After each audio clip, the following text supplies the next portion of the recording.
Olá, meu nome é Thalita Emanuele, eu sou estudante do 4º ano de Agropecuária Matutino e o tema do nosso seminário sobre a fruticultura no semiárido brasileiro é o fruto cajá. Durante a apresentação, nós vamos abordar o que é o cajá, vamos abordar também características físicas, características de sabor, vamos avaliar também as variedades, o contexto econômico do fruto, o plantio e como se realiza o preparo do solo, os tratos culturais, para que essa planta possa se desenvolver aqui na nossa região semiárida. Também vamos abordar as condições climáticas favoráveis, as pragas e doenças que podem atingir essa cultura e a sua colheita.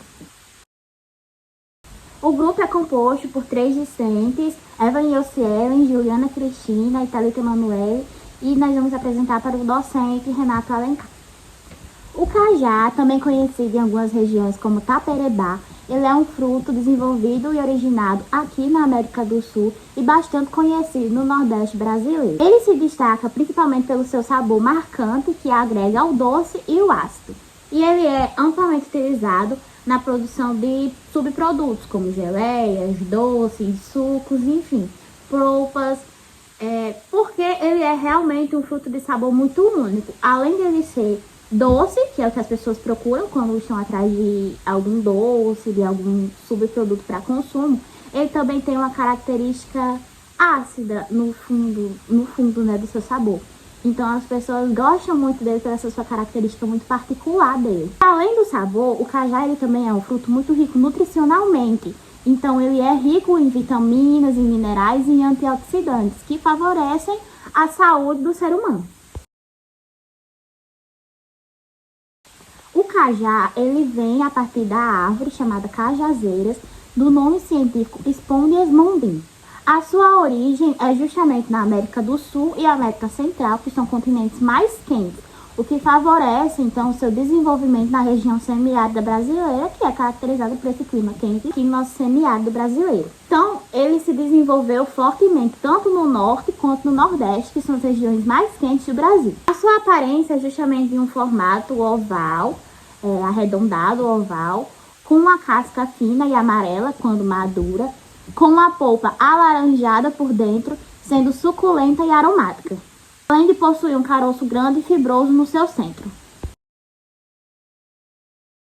E o seu sistema radicular ele é composto por uma raiz principal pivotante, que pode atingir profundidades consideráveis no solo, e por raízes ramificadas lateralmente, que são um pouco mais superficiais.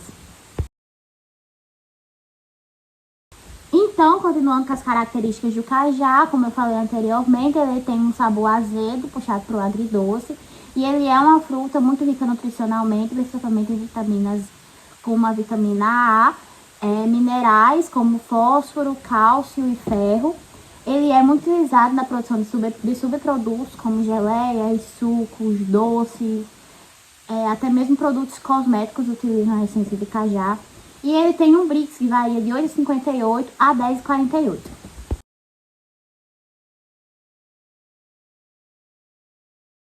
Como benefício do consumo do cajá, ele ajuda no emagrecimento das pessoas. Ele também, por ter um alto fator antioxidante, ajuda na prevenção de doenças cardiovasculares. Por ser rico em fibras, ele ajuda no combate à prisão de ventre e à saúde intestinal. É uma fruta que ajuda a manter a saúde da pele, do cabelo, enfim, por conta justamente desse potencial antioxidante que elimina as toxinas do corpo e fazem com que o corpo se desenvolva melhor em todos os aspectos. Ele é uma fruta muito rica em vitamina C, então ele ajuda sim no sistema imunológico e ele tem uma grande ação anti-inflamatória. Como todas as outras frutas, o cajá ele é muito rico em variedades, e a maioria dessas variedades do cajá são variedades inclusive nativas. Elas se diferem entre si com as suas características morfofisiológicas, e aqui na nossa apresentação eu vou falar sobre as 3, não vamos dizer principais, mas as 3 variedades de cajá mais conhecidas e disseminadas no Nordeste brasileiro. A primeira variedade que eu vou trazer é o cajá mirim. O cajá-mirim é uma das espécies de cajazeiras de maior porte, podendo chegar até 25 metros de altura. Ele se encontra em forma nativa lá na região norte do país, na floresta amazônica e na Mata Atlântica, mas ele se espalha até o Nordeste e até em regiões do Centro-Oeste, também em São Paulo. O nome da variedade do cajá-mirim ele pode mudar de acordo com a região, mas o seu fruto ele é em si pequeno, de casca amarela, e ele é conhecido por produzir um dos sucos mais saborosos do país. Apesar da sua árvore ser grande, o fruto em si ele é pequeno, daí o nome cajá-mirim. E ele é realmente muito reconhecido por esse sabor doce que ele tem, fazendo com que eles produzam um dos sucos mais saborosos do cajá. A planta, ela possui diversos usos medicinais, então dela tudo se aproveita, folhas, o próprio cajá, raízes, para esse uso realmente destinado à saúde. E ele tem uma particularidade que é o uso lá na Bahia. Na Bahia tem muitas plantações de cacau e ele é muito utilizado para produzir sombra para as plantações de cacau, que precisam dessa sombra, né, para se desenvolver melhor.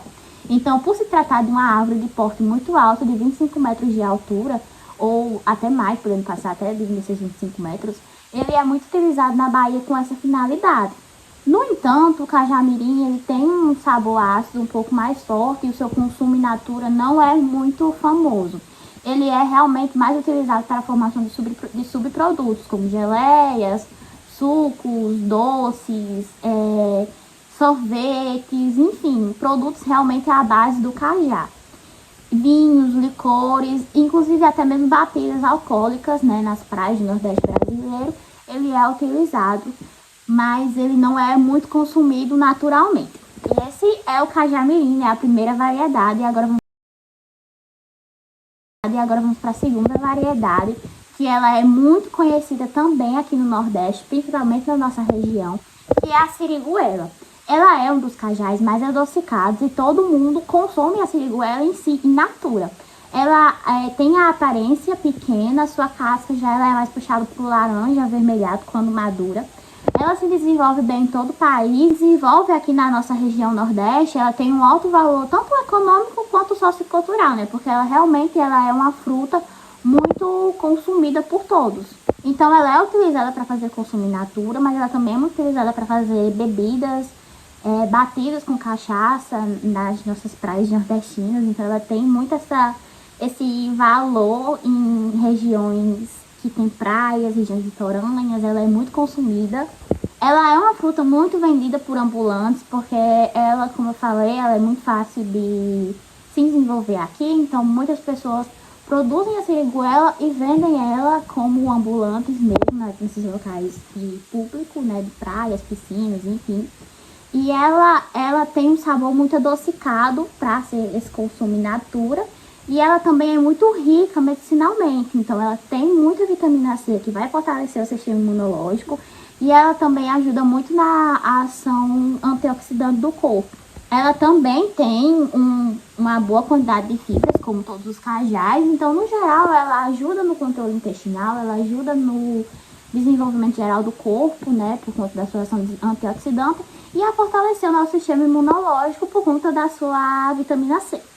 Então, essa é a siriguela, a segunda variedade de cajá que hoje a gente vai trazendo, que a gente trouxe aqui na nossa apresentação, que ela, vamos dizer, acho que é a variedade mais conhecida por todos. Por fim, nós vamos trazer o cajá-manga, que tem esse nome por assemelhar-se um pouquinho a uma manga, né? Só que, obviamente, em tamanho bem reduzido. Ele foi originado na Polinésia, mas ele já é bem desenvolvido aqui no Brasil, principalmente nos quintais brasileiros, na região norte, nordeste, centro-oeste. A sua árvore ela pode atingir até 18 metros de altura e ele possui, no geral, todas as características comuns a todos os outros cajás que eu citei. Então, ele tem vitamina C, fibras, antioxidantes. Ele é uma fruta de sabor agridoce, então ele tem doce, mas ele também tem um percentual ácido no seu sabor. Ele é, sim, consumido in natura, também feito para produção de produtos. Ele é bastante vendido em feiras populares, como os outros tipos de cajá que eu citei aqui. Como todos os outros cajás, ele também ajuda muito na nossa saúde, então ele também ajuda no fortalecimento do sistema imunológico, prevenção do envelhecimento da pele, a proteção do coração, né, de doenças cardiovasculares, rico em vitaminas e minerais como a B12 e a C, no qual favorece o desenvolvimento e fortalecimento dos ossos e dos músculos do nosso corpo. E também, por conta da sua quantidade de fibras, ajuda no desenvolvimento do sistema digestivo. Para encerrar minha participação, eu vou falar um pouco sobre o contexto econômico da produção do cajá, que em geral envolve a colheita, a comercialização e o beneficiamento do fruto, que ele tem um grande potencial para a exploração agroindustrial, por se tratar de um fruto que a partir dele pode se produzir inúmeros subprodutos. No geral, aqui na região Nordeste, ele apresenta uma crescente importância socioeconômica, por se tratar de um fruto que serve tanto para a subsistência alimentar e econômica das famílias aqui da região. Além disso, ele beneficia milhares de famílias, gerando ocupação e renda a partir da produção desse fruto. O cajá, ele é uma das matérias-primas mais importantes aqui na zona da Mata do Nordeste, né, na região semiárida, e no Pará também, por se tratar justamente de uma fruta que a partir dela pode ter um grande potencial agroindustrial, né? Então, a partir da plantação do cajá, você pode se obter inúmeros produtos diferentes e a partir desses produtos vender para o mercado e gerar uma renda fixa ali para aquela família que produz. Então, alguns exemplos de produtos à base do cajá, nós temos o próprio cajá, o suco, né? A produção da polpa do cajá. Também existem geleias e doces feitos de cajá. Existem picolés e sorvetes. Além disso, alguns cosméticos utilizam essência de cajá na sua produção, o que precisa também do fruto. E isso são apenas exemplos, porque o cajá ele é realmente uma fruta muito diversificada no seu beneficiamento, na sua comercialização. E ele é muito importante para o semiárido nordestino. E assim eu encerro a minha participação no Seminário de Fruticultura.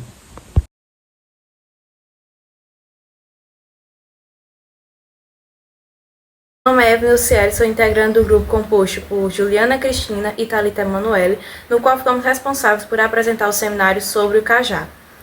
Irei falar posteriormente sobre o plantio, as formas de propagação e o preparo do solo do cajá. O plantio ele deve ser realizado no início do período chuvoso, mas com irrigação disponível ele pode ser realizado durante todo o ano. O espaçamento recomendado é 8 por 8, totalizando uma média de 156 plantas por hectare. E o plantio ele deve ocorrer da seguinte forma: deve-se retirar o saco plástico e posicionar o torrão na cova. Em seguida, deve-se nivelar o colo da muda com o solo. E a cova ela deve seguir as dimensões de 40 por 40. Após realizar o plantio, deve ser feito o tutoramento e a irrigação, principalmente a irrigação se não estivesse trabalhando no período chuvoso. E a produção do cajá ela inicia no 4º ano após o plantio, totalizando uma média de 40 kg de frutos por planta, caso a plantação esteja em boas condições, com uma ótima produção de frutos.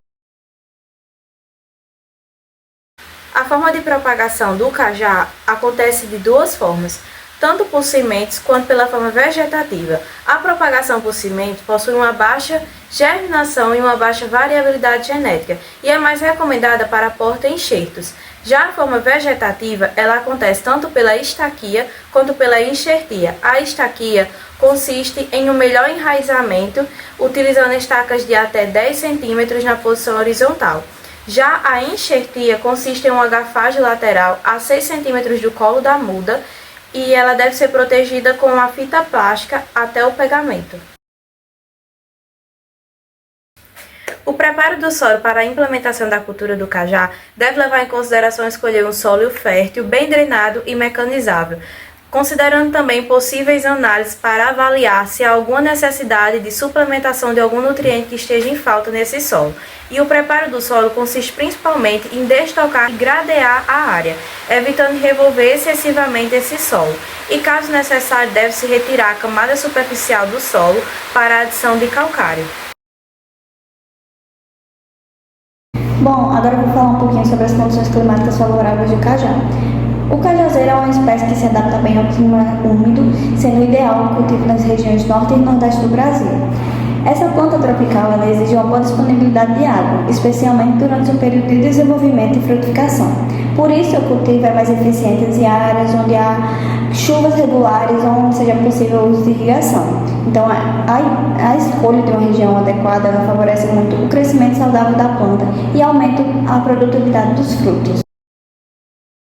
Agora eu vou falar um pouquinho sobre os tratos culturais mais utilizados do cajá. Bom, o manejo adequado do cajazeiro envolve práticas simples, porém são fundamentais. O plantio deve ser feito no início do período chuvoso, mas com a irrigação ela pode ocorrer em qualquer época do ano. As covas elas devem ter 40 centímetros de profundidade e largura, com adubação baseada em análise do solo. Já o espaçamento entre as plantas é de 10 metros, permitindo assim um bom desenvolvimento da copa, e também deve-se realizar a poda de formação, que ajuda a estruturar a planta, e a adubação periódicas com esterco e fertilizantes minerais. Além disso, o controle de plantas invasores deve ser feito de forma contínua para evitar competição por água e nutrientes. Bom, a praga mais preocupante na cultura do cajá é a mosca das frutas, onde ela deposita os ovos nos frutos e essas larvas elas se desenvolvem consumindo assim a polpa e causando um apodrecimento. Isso reduz o valor comercial dos frutos e favorece a entrada de micro-organismos. Então, o controle deve ser feito com catação dos frutos caídos, ensacamento, uso de iscas inseticidas e principalmente o incentivo ao controle biológico por meio de parasitoide. Já em outras pragas menores incluem cochonilhas, abelhas de arapuá, cupins, formigas cortadeiras, entre outras, que devem ser manejadas com medidas específicas conforme a infestação. Agora eu vou falar um pouquinho sobre as principais doenças do cajá. Bom, o cajazeiro está sujeito a diversas doenças fúngicas. A antracnose, ela provoca manchas escuras e queda precoce dos frutos. A verrugose, ela deforma as folhas e ramos, enquanto a resinose gera exudação da resina no caule de galhos. Também há resíduo da cercoporiose, que causa manchas foliares e que pode reduzir o vigor da planta. O controle dessas doenças é feito geralmente por pulverização regulares com fungicida à base de cobre. Então, deve ser feita a prevenção também, com boas práticas de cultivos e podas bem executadas também são essenciais para evitar essas doenças. Já a colheita dos frutos do cajá ocorre geralmente a partir de março nas regiões do Nordeste, dependendo da maturação. Os frutos devem ser colhidos de vez em ponto ideal de maturação ou maduros. Após a colheita, é essencial fazer a higienização e a seleção dos frutos, cujos melhores aparências são direcionados para a venda in natura, enquanto os menores ou com danos podem ser utilizados pela indústria para a fabricação de polpas, sucos, doces e geleias. Essa separação estratégica aumenta a rentabilidade da produção.